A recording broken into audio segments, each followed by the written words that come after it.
UP की सियासत में तूफान आने वाला है। उस तूफान का नाम है स्वामी प्रसाद मौर्य। नमस्कार, मैं सिराज, आप देख रहे हैं नेक्स्ट 9 आवाज। बाराबंकी में प्रेस कॉन्फ्रेंस हुई और माइक पर आते ही स्वामी प्रसाद मौर्य ने वो ऐलान कर दिया जिसके बाद यूपी की सियासत में भूचाल आ गया। पीडीए यानी पिछड़ा दलित अल्पसंख्यक, जिसके सहारे अखिलेश यादव ने लोकसभा चुनाव में बड़ी सफलता पाई और अब स्वामी प्रसाद मौर्य उसी रास्ते पर चल गए हैं। इतना ही नहीं, मायावती के साथ उन्होंने हाथ मिलाने पर भी बड़ा संकेत दिया। बता दें दर्शकों की जो स्वामी प्रसाद मौर्य हैं वो तीसरा मोर्चा बना रहे हैं 9 पार्टियों के साथ मिलकर, लोक मोर्चा। और सिर्फ इतना ही नहीं, स्वामी प्रसाद मौर्य ने खुद को 2027 के लिए मुख्यमंत्री पद का प्रबल दावेदार भी घोषित कर दिया है। मायावती की तारीफ या सियासी चाल, अब जरा सुनिए ये बयान जिसने कहीं ना कहीं बसपा से लेकर सपा तक सबको सोचने पर मजबूर कर दिया। बीजेपी, बीएसपी और सपा के सभी मुख्यमंत्रियों में से मायावती सबसे बेहतर थी। ये बयान स्वामी प्रसाद मौर्य के हैं।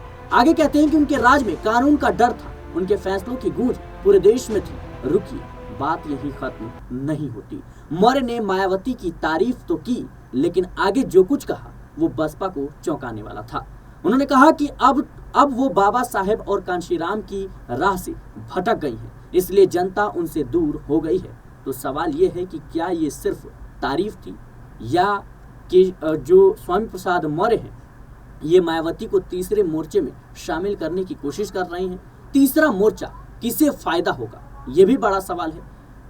बता दें दर्शकों की राजनीतिक विश्लेषक कहते हैं कि सपा को डर है कि यादव और मुस्लिम समीकरण टूट सकता है, तो वहीं भारतीय जनता पार्टी भी स्वामी प्रसाद मौर्य और मायावती के गठबंधन से डर रही है। बीजेपी को चिंता है कि गैर यादव और ओबीसी वोटर्स पर मौर्य की पकड़ भारी पड़ सकती है और अगर मायावती इस गठबंधन में शामिल हो जाती है तो फिर दलित वोट बैंक का एक बड़ा हिस्सा सीधे लोक मोर्चा की झोली में जा सकता है।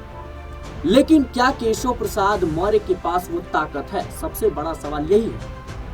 क्या केशव प्रसाद मौर्य के पास वो जनाधार है जो यूपी की सत्ता की चाबी बन सके? क्या उनका लोक मोर्चा जमीनी स्तर पर काम कर रहा है? और क्या मायावती सच में इस मोर्चे में शामिल होने जा रही हैं?